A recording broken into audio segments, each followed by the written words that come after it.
Na madrugada de 7 de julho de 1993, o coração pulsante de Seattle parou momentaneamente com uma descoberta aterrorizante. Em uma rua deserta, iluminada apenas pelas lâmpadas trêmulas dos postes, um pedestre encontrou o corpo inerte de uma jovem mulher.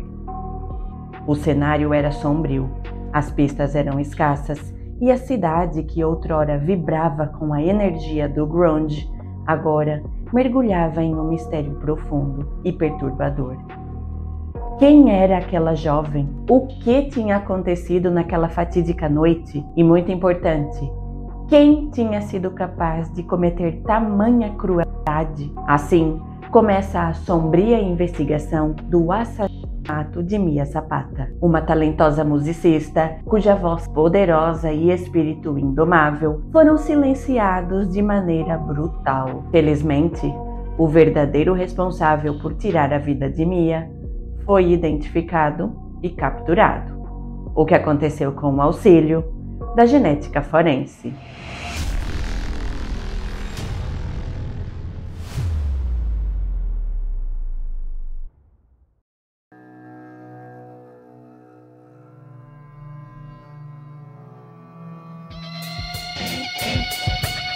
No início da década de 1990, Seattle, Washington, foi o epicentro de uma revolução do rock. Alguns chamavam de grunge, outros de sub-pop.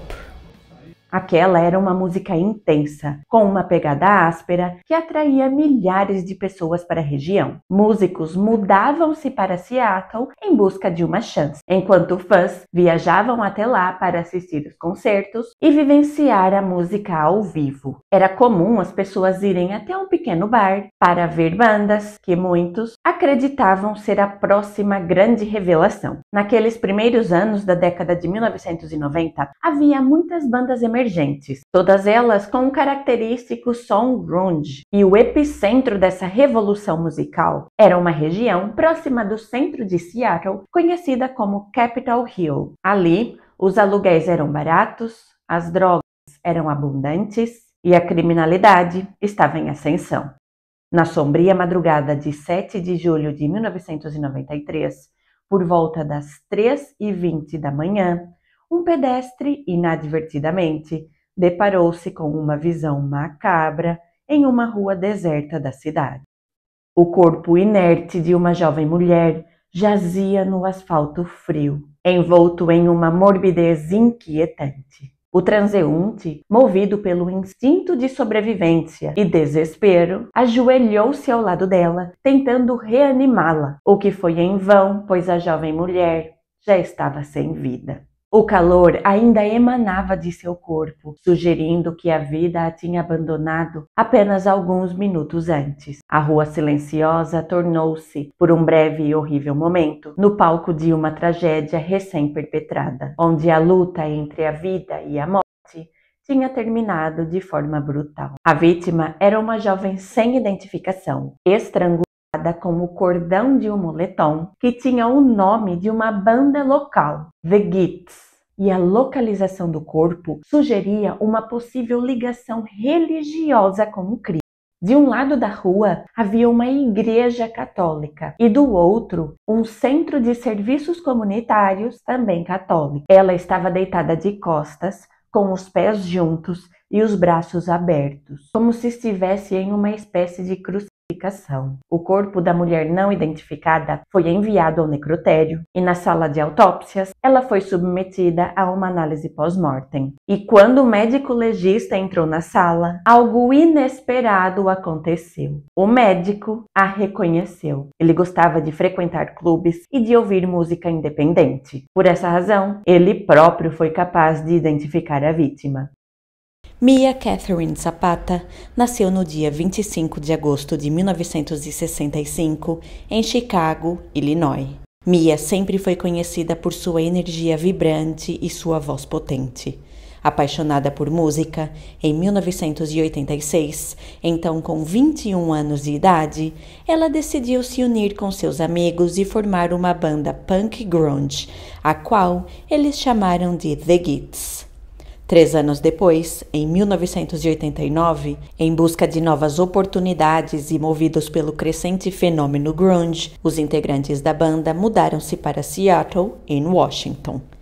Na época, Seattle estava se tornando o epicentro de uma revolução musical que transformaria o rock para sempre. Foi nesse cenário que a banda The Gits encontrou seu espaço, lançando em 1992 o seu primeiro álbum, Frenching the Bully, que recebeu aclamação da crítica pela intensidade de suas composições e pela presença marcante de Mia nos vocais. A música de Mia Zapata e The Gits era uma mistura crua e visceral de punk e grunge, refletindo a energia caótica e a angústia de uma geração. Mia, com sua presença de palco hipnotizante e sua capacidade de canalizar emoções profundas através de sua música, rapidamente transformou-se numa figura central no cenário musical de Seattle. Mia era do tipo que fazia amizade com toda a gente e nunca tinha tido nenhum tipo de desentendimento com ninguém. Agora, restava aos investigadores descobrir por que ela foi encontrada sem vida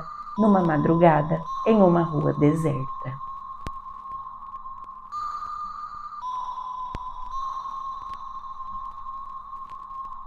Mia tinha sido brutalmente atacada e imediatamente a polícia deu início a uma investigação em busca do culpado. O motivo pelo qual lhe tinham tirado a vida era desconhecido. A banda The Gits estava fazendo uma turnê na costa oeste e deveria ficar em Seattle durante 3 ou 4 dias antes de sair novamente em turnê. Eles iam fazer uma série de concertos nos Estados Unidos, a seguir uma turnê europeia e depois regressar aos Estados Unidos para mais uma agenda de concerto. Os investigadores tentaram reconstruir os movimentos de Mia naquela noite trágica. Segundo amigos, ela passou a maior parte do tempo bebendo com amigos em um bar local chamado Comet Tavern. Acredita-se que ela ficou lá até cerca de meia-noite. Ao sair do bar, ela visitou o apartamento de um amigo que morava ali nas proximidades. E ela deixou a casa desse amigo por volta das 2 da manhã. Mia gostava muito de caminhar e considerava a cidade de Seattle como sendo segura, razão pela qual ela escolheu não pegar um táxi para voltar para casa. Seu corpo foi descoberto cerca de 1h30 depois, em um trecho deserto de estrada, a menos de meio quilômetro de distância do apartamento de seu amigo. Com base nessas investigações, a polícia estava segura de que o agressor teve, no máximo, 90 minutos para realizar os seus atos nefastos. Eles não acreditavam que Mia tivesse entrado voluntariamente no carro de um desconhecido, pois todos os seus amigos foram categóricos ao afirmar que isso era algo que Mia jamais faria. O algoz de Mia parecia não ter deixado nenhuma evidência forense para trás. Neste ponto, no início da investigação, os detetives acreditavam que podiam estar à procura de um ex-namorado, um estranho, o membro de uma gangue, ou seja, qualquer pessoa. A perda da emergente estrela do rock, Mia Zapata, foi um grande choque em Seattle. Muitas pessoas ficaram profundamente abaladas com sua perda. Amigos e fãs estavam determinados a descobrir quem era o responsável por levar Mia, pois, mesmo que isso não a trouxesse de volta, ao menos proporcionaria um senso de justiça. Cartazes foram espalhados por toda a cidade pedindo informações acerca daquela trágica noite. Em consequência, o telefone da polícia não parava de tocar e a linha de denúncias anônimas foi inundada de dicas, mas, efetivamente, não havia suspeito. A polícia afirmou que o que aconteceu com Mia não estava relacionado a substâncias ilícitas, pois, de acordo com amigos e familiares, a jovem cantora nunca tinha se envolvido com esse tipo de substâncias. Tudo o que tinha acontecido naquela noite estava envolto em uma aura de mistério. Devido à escassez de respostas, muitas pessoas especulavam quem poderia ser o verdadeiro culpado. Ele era alguém que Mia conhecia ou era um completo estranho? A investigação apresentava sérios problemas. Não havia testemunha e, aparentemente, o algoz de Mia não tinha deixado nenhuma evidência forense para trás. E a falta de evidências forenses deixava os investigadores extremamente frustrados. Até que Os resultados da autópsia de Mia foram divulgados. Através da análise pós-mortem realizada no corpo de Mia, o médico legista constatou que ela havia sido espancada, estrangulada e agredida sexualmente. A causa de morte de Mia foi determinada como sendo estrangulamento. Entretanto, os golpes em seu abdômen e as contusões em seu corpo indicavam que, mesmo que ela não tivesse sido vítima de estrangulamento, ela não teria resistido aos ferimentos. E a autópsia realizada no corpo de Mia revelou mais um detalhe perturbador acerca dos eventos que envolviam a sua morte. O médico legista notou que, em um dos seios de Mia, havia uma marca de mordida. Sabiamente, ele decidiu coletar uma amostra daquela área. Para tal, ele utilizou um swab umedecido e, posteriormente, enviou aquele swab ao laboratório de genética forense, na esperança de que o agressor tivesse deixado ali saliva, uma rica fonte de DNA. A saliva é uma rica fonte de DNA por vários motivos, mas principalmente ela contém células epiteliais descamadas da mucosa bucal, que são continuamente liberadas no interior da nossa cavidade oral. Essas células epiteliais são ricas em DNA nuclear, que é o tipo de DNA mais utilizado em análises genéticas. Para determinar se havia saliva na marca de mordida encontrada no peito de Mia, o swab foi testado para a presença de amilase ou amílase, como se diz aqui em Portugal, uma enzima presente na saliva, responsável pela primeira etapa da digestão química dos alimentos. Para simular as condições de digestão, uma solução extraída do swab foi colocada em uma placa de Petri, contendo um gel à base de amido, essencialmente uma fonte de alimento. A placa então foi colocada em uma estufa, que foi mantida à temperatura corporal durante 24 horas. Quando a placa foi removida, nesta havia grandes manchas brancas. Caso o amido permanecesse na placa, a região onde ele estava apresentaria uma cor azul arroxeada. A ausência de cor indicava que a amilase estava presente, quebrando as moléculas de amido, ou seja, havia saliva na amostra.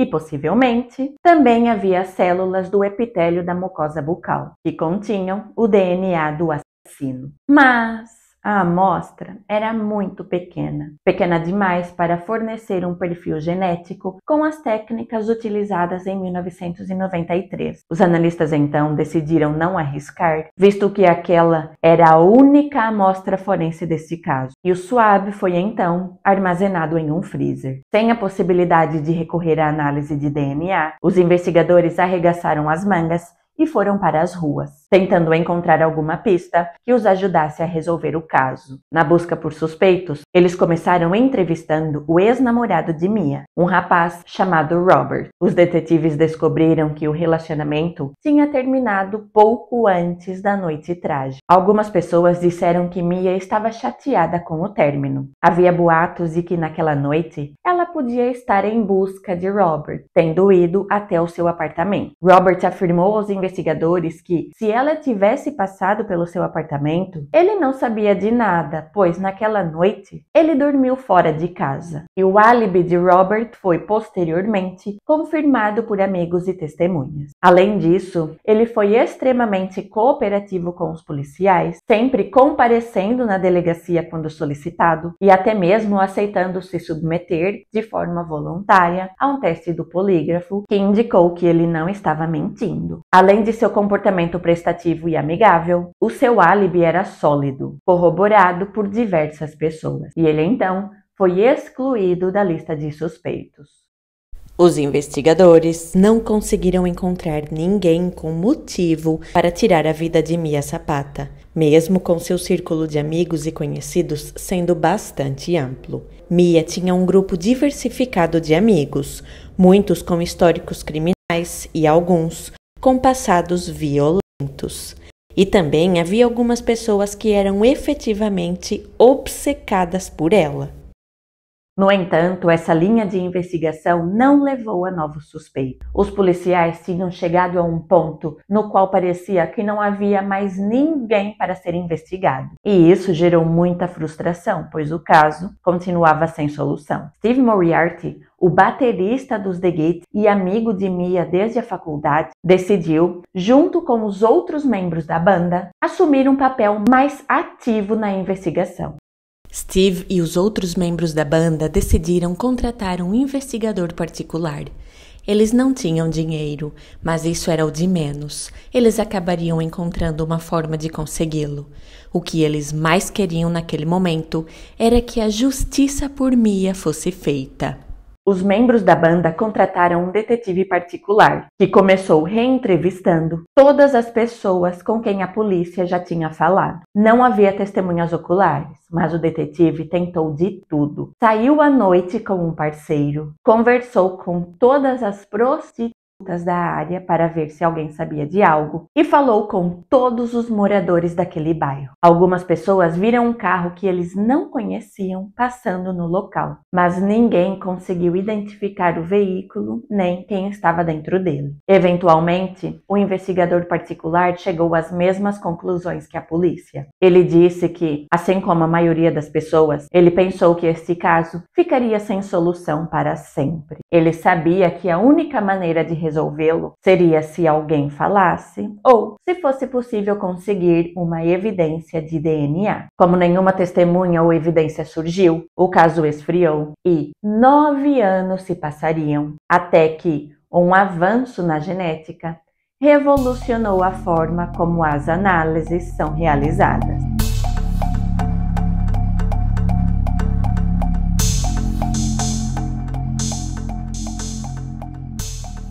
Como numa premonição do que estava por vir, pouco antes dos eventos trágicos, Mia Zapata escreveu uma música sobre a sua própria morte nas mãos de um estranho. Mia e os outros integrantes da banda The Gates estavam reunidos no estúdio quando ela disse: "Quero escrever uma canção sobre um assassino em série." Os seus amigos, assustados com a espontaneidade do comentário e intrigados com a motivação de Mia, perguntaram-lhe por quê. Mia respondeu que era porque isso era algo que estava acontecendo com muita frequência. No verão de 1993, havia inúmeros crimes horríveis acontecendo, o que afetou profundamente a comunidade e influenciou a escrita de Mia, a qual acabou por se tornar uma profecia acerca da sua própria morte.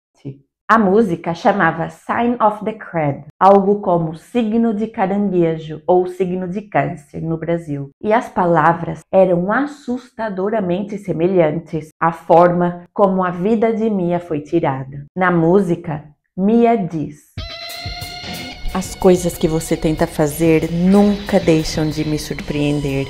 Qualquer coisa para me prender e depois me matar. Vá em frente e me corte em pedaços, me espalhe por toda a cidade, porque você sabe que você não será encontrado. Talvez eu tenha me arriscado e tentado a sorte muitas vezes. Agora você assumiu a responsabilidade de me colocar de volta na linha. Bem, deixe o medo passar a mensagem. Mas não foi esse o romance que me trouxe aqui para você?" A música escrita por Mia Zapata possui um tom premonitório, que é ao mesmo tempo inquietante e profundamente comovente. A letra evoca uma sensação de perigo iminente e vulnerabilidade, quase como se Mia estivesse prevendo o seu próprio destino trágico. Essa qualidade profética, combinada com a intensa expressividade do vocal de Mia, conferem à canção uma carga emocional poderosa, transformando-a em um reflexo sombrio e perturbador dos eventos que, infelizmente, se concretizaram em sua vida. A vida da jovem cantora foi tirada em 1993. Por 9 longos anos, o caso da trágica noite de Mia permaneceu sem solução, causando frustração.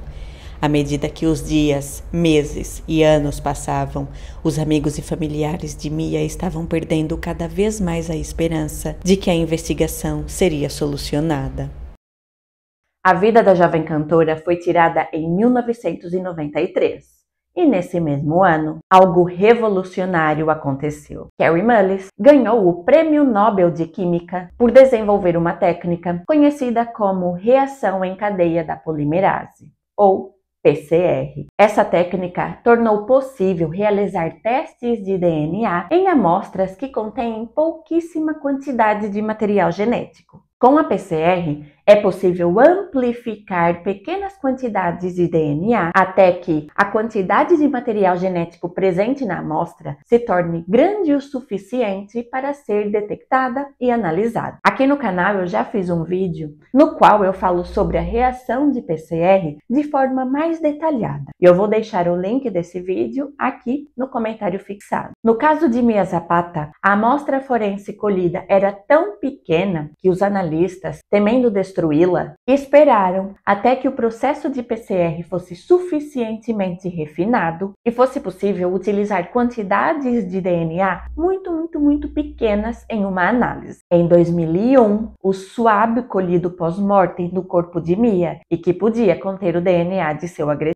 foi finalmente analisado com a técnica de PCR. E através dessa técnica, as moléculas de DNA presentes na amostra foram amplificadas, ou seja, foram copiadas muitas e muitas vezes, como numa máquina de Xerox, tornando a quantidade de material genético disponível grande o suficiente para a obtenção de um perfil genético. E felizmente, esse processo funcionou. Através da amostra de saliva encontrada no corpo de Mia, foi possível obter um perfil genético de mistura, composto pelo DNA de 2 indivíduos diferentes. Um desses perfis era proveniente de Mia Zapata, enquanto o outro era um perfil genético masculino, proveniente de um indivíduo de identidade desconhecida. Quase uma década depois, os analistas forenses tinham em mão um perfil genético que, possivelmente, era o perfil genético do assassino de Mia. Agora,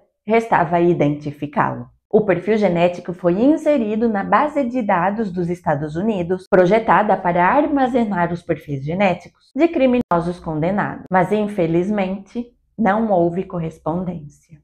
E havia várias possibilidades que poderiam explicar essa ausência de correspondência, como, por exemplo, o indivíduo não tinha cometido mais nenhum crime e, por essa razão, o seu perfil não foi inserido na base de dados, ele podia ter saído do país, podia ter morrido, ou seja, as possibilidades eram inúmeras. E o caso todo se resumia a essa única amostra de saliva contendo o DNA de um indivíduo desconhecido. Mas a ausência de correspondência na base de dados e sem ter nenhum suspeito com o qual comparar esse perfil, fez com que o caso novamente esfriasse. E dessa vez, havia ainda menos esperanças de que um dia ele pudesse ser resolvido. No entanto, a base de dados de criminosos condenados continua funcionando dia e noite. E constantemente, os perfis genéticos dos indivíduos condenados são inseridos nessa base de dados. E, 12 meses depois, foi reportada uma correspondência.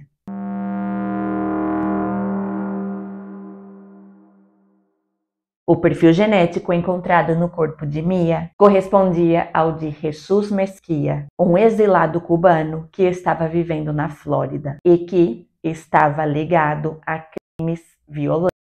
Mas quem era este homem? Os investigadores descobriram que Jesus Mesquia estava nos Estados Unidos graças a eventos ligados ao governo de Fidel Castro. Para isso, eu vou explicar de forma breve e resumida 2 eventos que foram muito significativos na história de Cuba e dos Estados Unidos: o êxodo de Mariel e o indulto dado aos presos cubanos na década de 1980.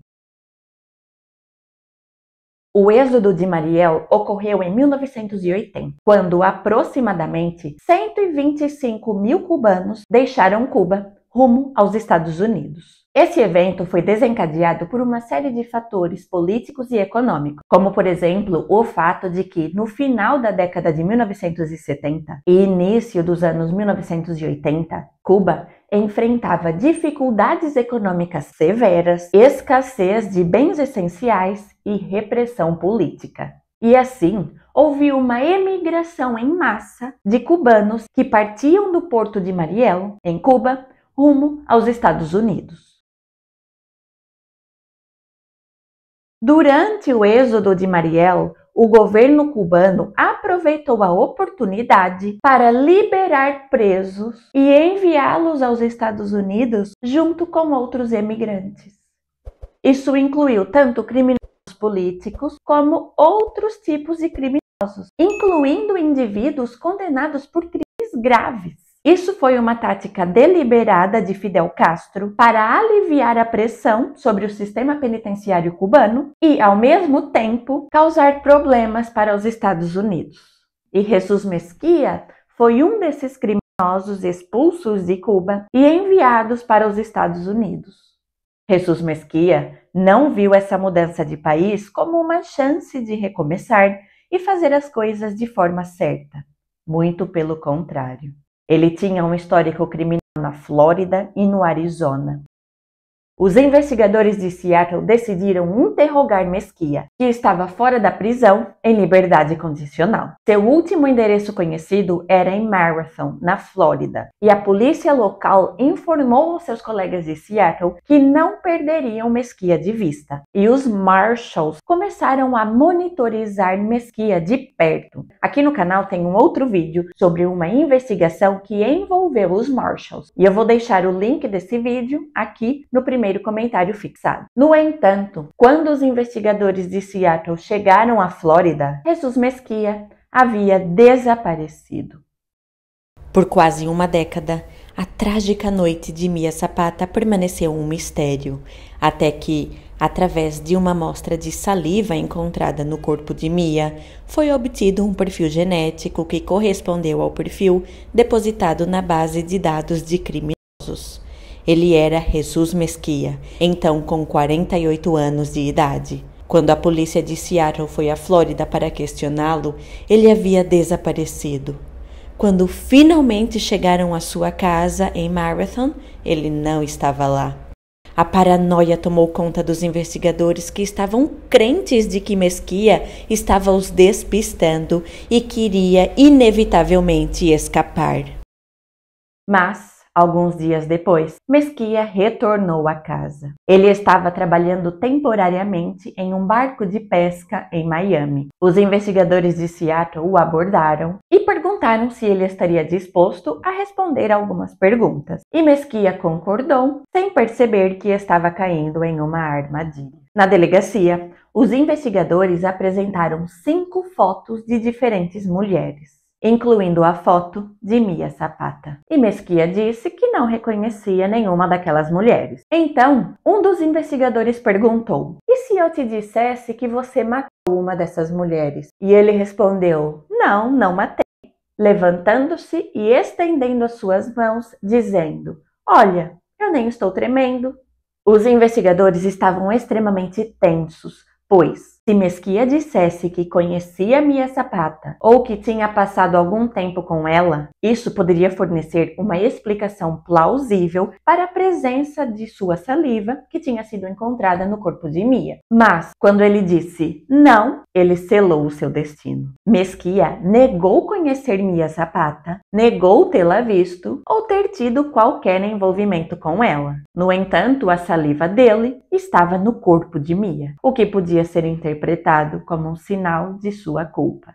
Uma amostra de referência, um suave bucal, e a partir dessa amostra foi obtido o seu perfil genético, que já até tinha sido inserido no CODES, mas essa análise era necessária a título de confirmação. E esse perfil genético foi então comparado ao perfil obtido através da amostra criminal. E, novamente, houve uma correspondência. Uma década após a morte de Mia Zapata, Jesus Mesquia foi finalmente levado a julgamento.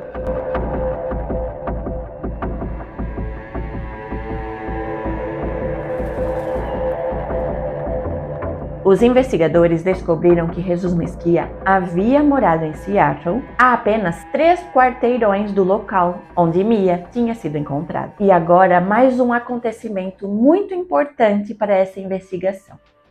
Quando fotos de Jesus Mesquia sendo preso foram impressas nos jornais, uma moradora de Seattle ligou para a polícia dizendo que o havia reconhecido como o homem que uma vez havia se exposto para ela. E nesse momento, os promotores do caso tiveram a certeza de que a defesa de Mesquia estava arruinada. Agora havia uma pessoa viva, disposta a testemunhar acerca de atos perturbadores que ele tinha cometido em Seattle. De acordo com os advogados de acusação, os fatos que envolviam a morte trágica de Mia aconteceram da seguinte forma. Mia Zapata passou a noite com amigos, aproveitando a vibrante cena musical de Seattle. Ela começou a noite no Comet Tavern, um bar local conhecido por seus shows de rock ao vivo, onde esteve em boa companhia, bebendo e conversando. O ambiente estava animado, repleto de risadas e música, refletindo o espírito comunitário da cena grunge que Mia tanto amava.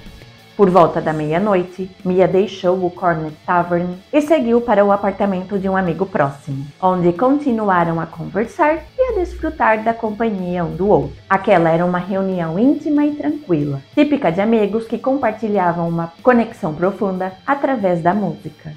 Por volta das 2 da manhã, Mia decidiu ir embora.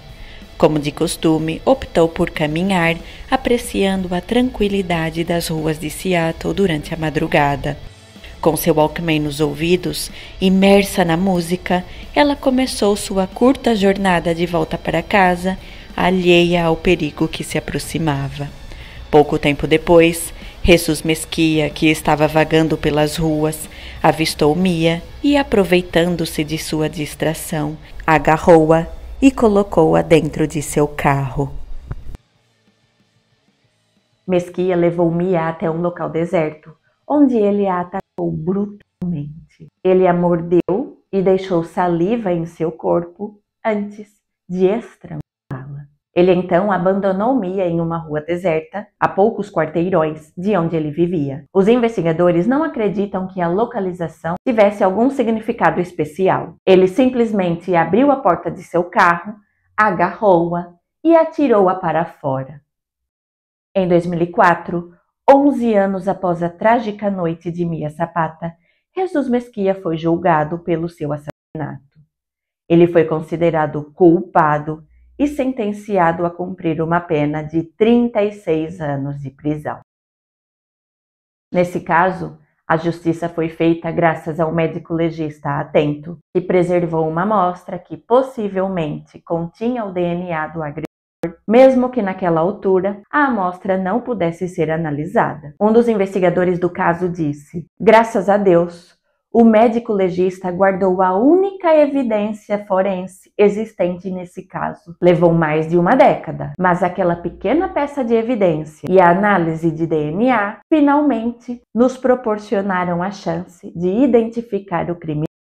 A genética forense desempenhou um papel crucial na investigação do caso Mia Zapata. Durante anos, a investigação enfrentou inúmeros obstáculos, devido à falta de testemunhas e evidências concretas. No entanto, a preservação de uma única amostra de DNA, coletada pelo perspicaz médico legista, tornou-se a chave para desvendar o mistério. A genética forense auxiliou para que a justiça fosse feita, proporcionando um senso de encerramento para a família, os amigos e os fãs de Mia Zapata. Em uma nota mais introspectiva, vale mencionar que, pouco antes de sua morte, Mia escreveu uma música com um tom premonitório, que refletia um sentimento de vulnerabilidade e de perigo iminente. Esta coincidência leva-nos a questionar as misteriosas conexões entre a arte e a vida. Será que Mia pressentiu seu destino trágico? Você acredita em premonições? Eu quero muito ler a sua opinião aqui nos comentários. E em tom de despedida, eu espero que você tenha gostado do caso de hoje. Claramente, não da história em si, mas sim da forma como eu apresentei os fatos.